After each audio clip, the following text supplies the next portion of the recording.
The sky turned black over Earth's largest cities. Not from clouds, not from smoke, but from something far worse: massive alien ships.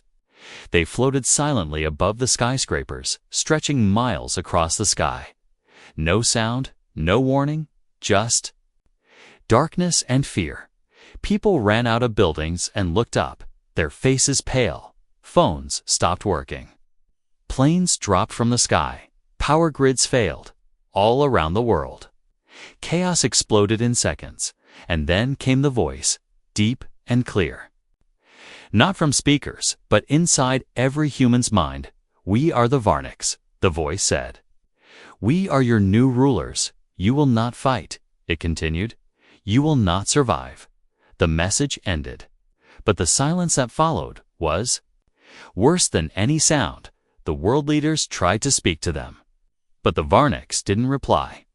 Missiles were launched at the ships, but they dissolved in midair. Like paper and fire, Earth's greatest weapons did nothing. In a small military base in Arizona, Captain Cole Bennett watched it all unfold. His face was calm, but his eyes were sharp, cold, ready. He had seen war before, but this wasn't war. This was a hunt, and humans were the prey. "They think we're insects," he muttered to his team. He looked around the room. 10 men and women. "Trained for survival, not politics. They're wrong," he said. And the others nodded. Above the base, one of the Varnic ships hovered. Unmoving from its underside, a beam of blue light shot down. In that light, 5 tall creatures floated to the ground. They didn't walk, they glided, like ghosts wrapped. In silver armor, the Varnics were beautiful in a terrifying way. Their skin shimmered like liquid metal. Their eyes had no pupils, only glowing white light. Their voices were silent, but they spoke straight into the brain. "We have ended your world in less than 1 hour," one of them said to the soldiers. "Your kind is not needed." Cole stood firm as the soldiers near him shook. He raised his rifle not to shoot, but to show he still had it. The Varnics looked at him with something close to amusement. "You still believe in resistance?" the alien said, fascinating. And then, without warning, it lifted its hand and turned 3 soldiers into dust. No scream, no sound, just instant death. The others stepped back, terrified, but Cole didn't move. He whispered, "You made a mistake." That same day, across the ocean, in Shanghai, a group of engineers hid in the subway tunnels. One of them, a young woman named Lian Kea, held a strange-looking device. "It's not much," she said to her group, "but if it works, we'll know what hurts them." She had reprogrammed an old satellite signal booster, sending waves humans couldn't hear. But maybe the Varnics could. She turned it on, and deep above, one of the smaller ships began to tremble. It wasn't much, but it was the first time anything had touched them. Far above, the Varnics noticed, but they didn't act yet. They were too confident. Too sure. Meanwhile, in Africa, a group of nomads watched a ship land in the desert. They didn't run, they gathered, listened, studied. Old legends spoke of gods from the sky. But even gods could bleed if you knew where to strike. The Varnics didn't expect this. They thought humans would kneel, obey, or die. Instead, humans were watching, waiting, learning, like predators hiding in the grass back at the Arizona base. Cole looked at the crater where his men had stood just seconds ago. He knelt, picked up a handful of ash, and let it fall through his fingers. Then he whispered to no one, "We're not insects, we're fire." The Varnics returned to their ship, bored, disappointed. They didn't realize they had just created their own worst enemy. They had landed on Earth, thinking it would be easy. They had no idea that humans fight hardest when they are pushed to the edge, and Earth was only beginning to wake up. The desert wind blew quietly over the ruins of the small outpost. There was nothing left now, just scorched sand, black glass, and the memory of screams, but deep underground, far below, where satellites could see, humans were moving. Cole's boots thudded softly on the metal floor of the hidden bunker. His uniform was torn, stained with dust and blood. But his mind was sharp. He stepped into the command room, where a small group waited for him. Engineers, soldiers, hackers, scientists, none of them were high-ranking. But all of them were dangerous. "They think we're broken," Cole said, placing a hand-drawn map on the table. "They've never seen what humans can do in the dark." Across the world, resistance had taken a strange shape. There were no armies, no organized fronts, only sparks of rage, fire, and strange ideas. In the sewers of Paris, a teenage girl sent viruses into the Varnix translation systems. In the frozen north, old miners turned laser drills into weapons.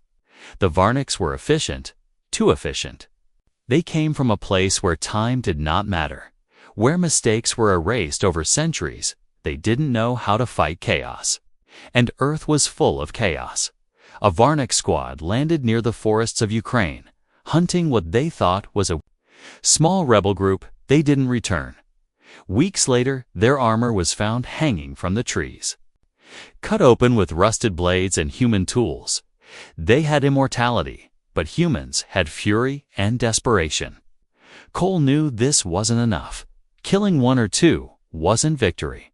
He needed a way to break their pride, to make them feel fear, real fear. He turned to a woman sitting quietly in the corner of the room. Her name was Dr. Elena Voss, once a biologist, now something far more dangerous. "I need you to finish it," Cole said, without looking at her.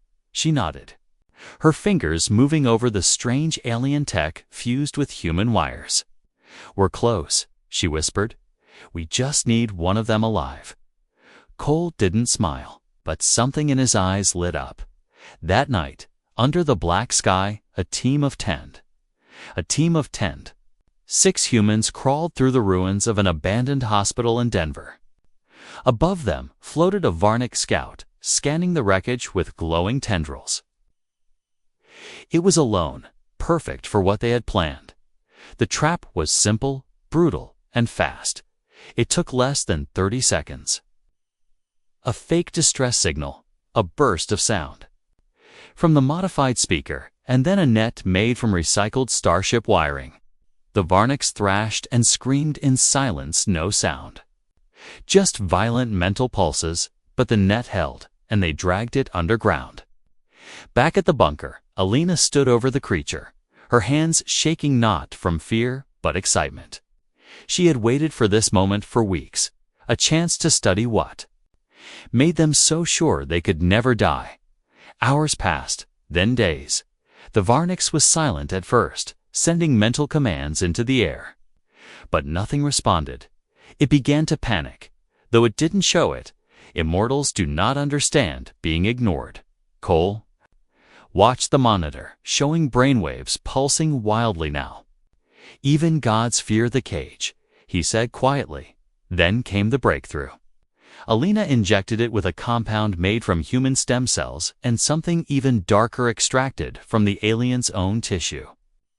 It screamed, not with sound, but with a blast of psychic energy that cracked the lights above them, and then it bled. Thick black liquid dripped from its mouth. Its skin began to crack. Its light started to dim. Cole stared at it and said, "Immortality doesn't mean invincible." Far away, aboard the Varnix command ship orbiting Earth, a signal lit up. One of their kind had gone dark, truly dark. No healing, no signal, no return. For the first time in 1,000 years, the immortals sent out a warning. Humanity has learned. And deep below, in the shadows, humans smiled. The war had changed. The hunted were now hunting back. The Varnix stood still in the heart of what used to be New York City. Their leader, High Lord Zirian, watched the broken towers with no emotion. To him, this world was a dusty, noisy place, filled with creatures that should have died quietly. Instead, they had resisted, adapted, even captured one of his kind. It was impossible, yet it had happened, and now that impossibility was a crack in the glass. Zirian raised his hand and the ruins around him trembled. He sent out a pulse, an invisible wave that turned buildings into ash. Humans hiding underground screamed as the heat burned above them. One voice remained calm. "Don't shoot yet." Cole whispered into his radio, his team hiding just 3 levels below the Varnix Lord. They had waited 4 days, studied the timing, mapped his movements. Now was their only chance. Beside him, a young man named Jonas clutched a small black box. It wasn't a bomb, not exactly. It was something new, something born from both Earth and alien tech. Something made to hurt gods. Above them, Zirian began to speak, his voice sliding into the minds of every human still alive. "You have become irritating," he said. "You steal from us, copy us, infect our design. You are not clever." He added, "You are desperate." Cole smiled just a little. "Desperate people change the world," he whispered, and he gave the signal. The floor under Zirian cracked, then shattered. Gravity reversed in a small space, pulling him down. Into the hollow they had prepared, the Varnix Lord crashed into steel walls laced with radiation before he could move. The box Jonas carried activated. It didn't explode, it sang, a high-pitched tone, layered with strange pulses, vibrating. Through bone, metal, and memory, the Varnix screamed, for real this time. Not in minds, but aloud. The sound of it made blood run cold. His armor cracked, his glowing body began to shake. He tried to escape, but the field was built from his own energy signature. It bent space around him, caging him in the very science his people invented. Cole stepped forward, watching the creature fall to its knees. This was the first time a Varnix had ever bowed, not in honor, but in pain. Zirian looked up, eyes dimming. His voice now a whisper in the air. "What are you?" he asked. "What are you becoming?" Cole knelt beside him, resting a hand on the edge of the cracked armor. "We're what happens when you push too far," he said. "And now you've made a mistake that will echo forever." With one last pulse, the alien's body turned cold. No light, no sound, no life. High Lord Zirian, the immortal, the invincible, was dead. The news spread like lightning through Varnix channels. They didn't understand how it was possible. One of their creators, a being older than Earth's atmosphere, destroyed by what they called wild animals. Panic didn't come in screams. It came in silence, in long pauses, in broken communications, in ships that stopped mid-air and floated uncertain. For the first time, they hesitated, and for humans, hesitation was opportunity. Somewhere beneath the Alps, an old radio station picked up the strange change in signals. The patterns were no longer steady. The alien code had stutters in it like fear.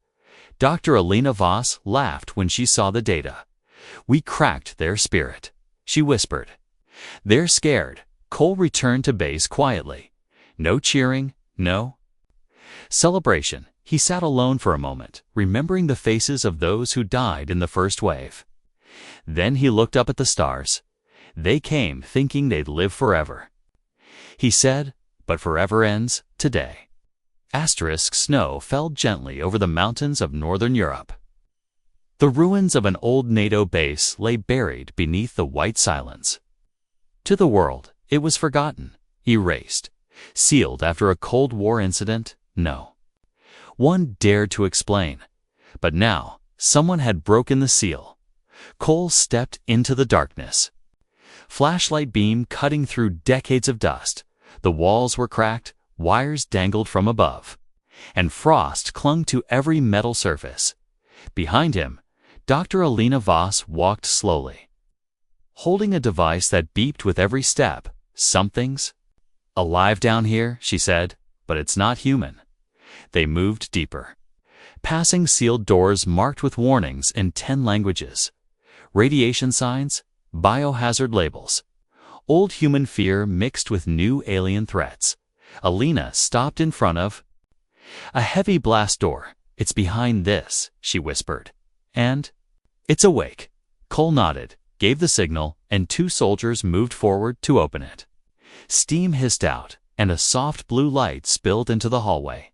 Inside was a strange chamber, half laboratory, half prison. And in the center was something. Impossible alien child, it stood tall, almost human in shape, but its skin shimmered with faint silver patterns. Its eyes were bright but sad. It didn't run, didn't speak. Just stared at them, silent.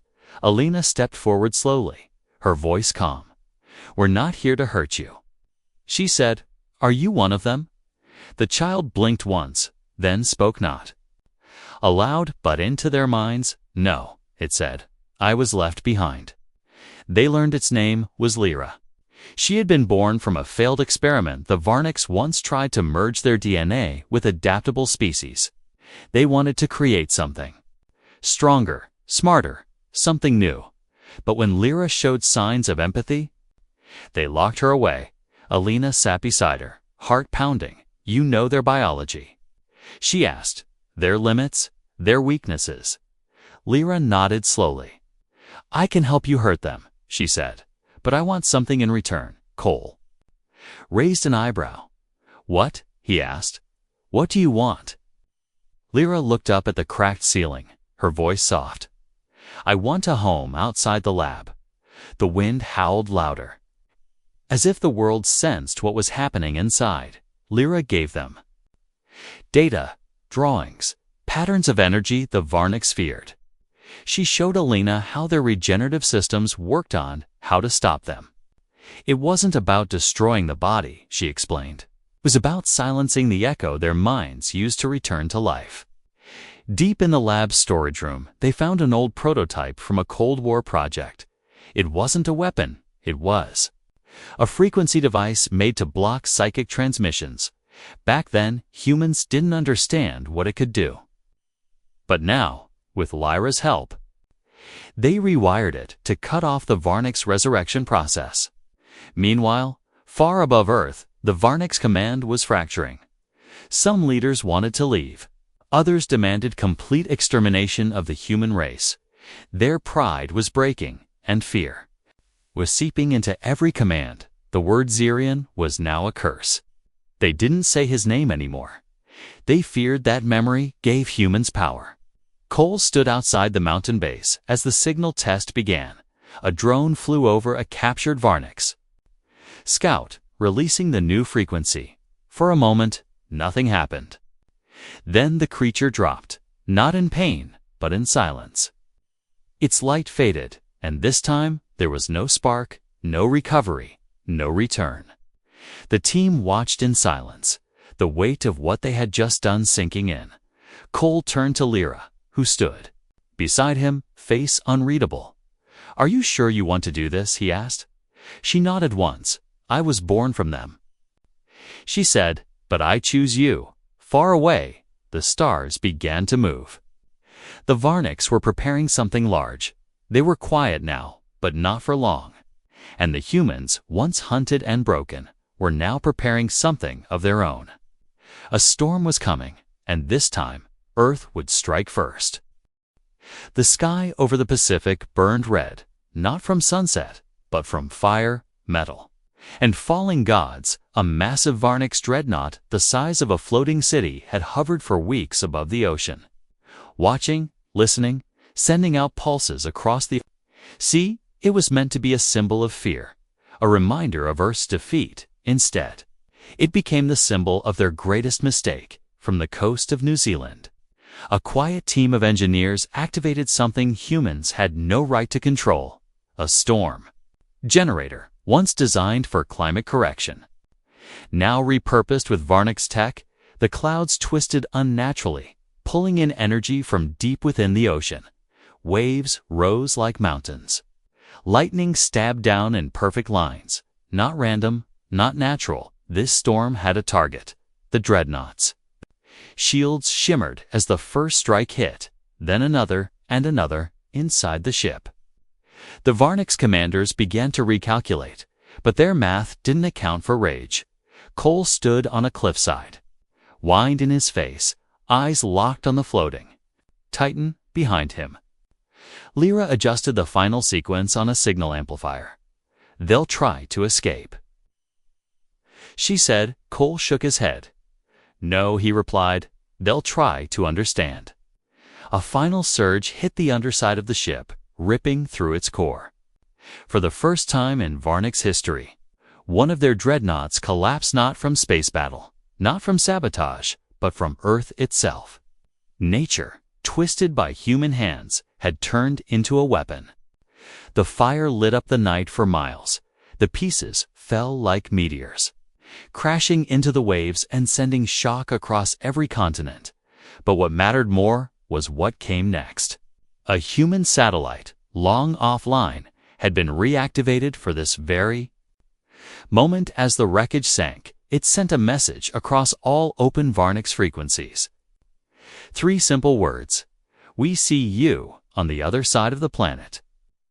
The Varnic's queen stood in silence. She watched the footage of the destruction again and again as narrowed. She did not rage. She did not scream. She simply whispered. Impossible. The council beneath her argued loudly. Some wanted to scorch Earth. Others wanted to retreat. But she raised a single hand, and the chamber fell quiet. "This world has changed," she said. "It is no longer a colony. It is a battlefield." Meanwhile, the resistance celebrated quietly, not with dancing or shouting, but with movement. More cities rose from hiding. More survivors joined the networks from abandoned factories. Humans built weapons no blueprint ever imagined in the forests of South America. They trained guerrilla units who moved like smoke in the ruins of Moscow. A boy hacked into the Varnic surveillance network using nothing but scraps.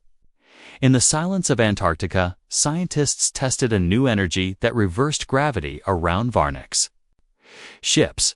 They were not fighting like an army. They were fighting like a planet. Cole stood at the edge of a burning field where another skirmish had taken place.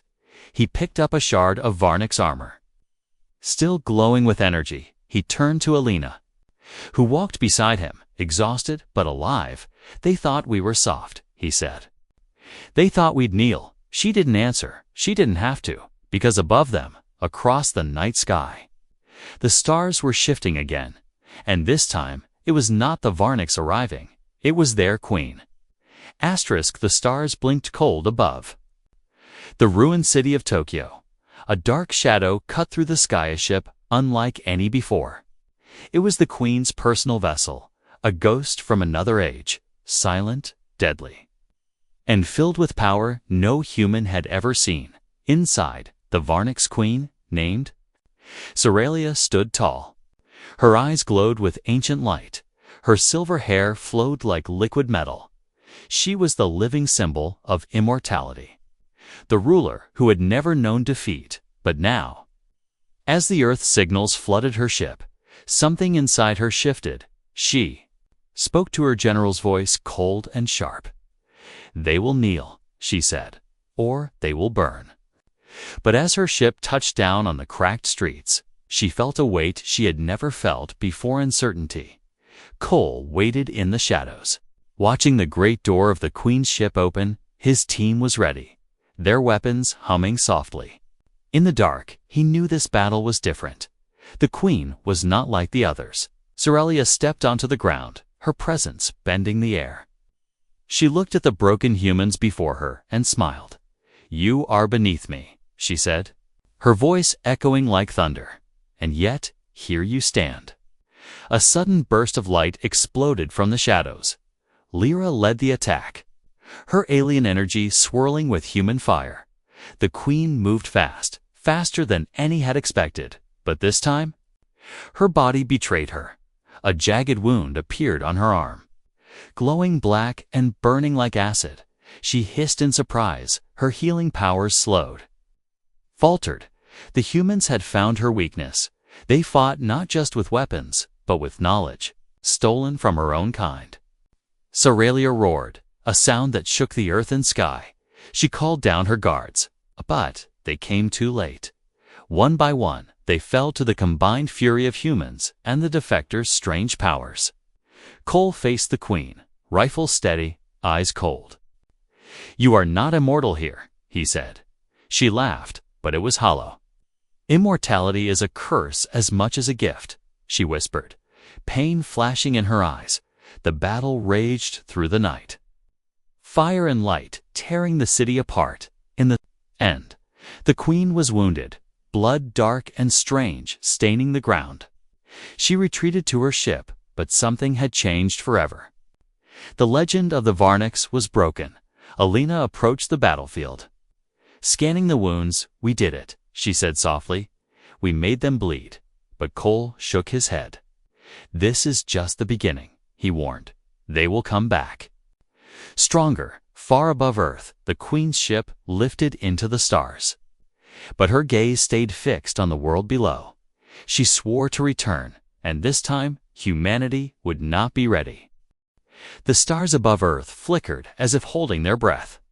The great Varnik's fleet was broken, scattered like leaves in a storm. Their mighty queen wounded. Her pride shattered. They sent a single message, one of surrender, desperation, and fear. Cole stood on the edge of a ruined city, watching the dark sky. Behind him, the resistance gathered, tired but unbroken. They had fought impossible odds, and now victory was close yet fragile. The Varnik ships began to retreat, silent as shadows slipping away into the black. They begged for peace, for mercy, but humanity had learned one lesson well. Mercy is earned, not given. Cole raised his hand and spoke to the crowd. "We did not start this war," he said, "but we will finish every one that follows." The people cheered quietly, the fire of their spirit shining brighter than any star. Lyra, the alien defector, stood beside him. Her eyes no longer sad, but fierce with hope. "We are not prey," she said. "We are hunters now." The Varnik's empire was no more. Their immortality, broken by the very species they thought weak. Humanity had risen from the ashes, stronger, smarter, and united. In the silent void of space, the Varniks remembered Earth, not as a place to conquer, but as a warning. A lesson etched in their history that no race is invincible, and no one can survive the fire of a world pushed to its edge. Cole looked up at the stars and smiled. The battle was over, but the war for the galaxy had just begun.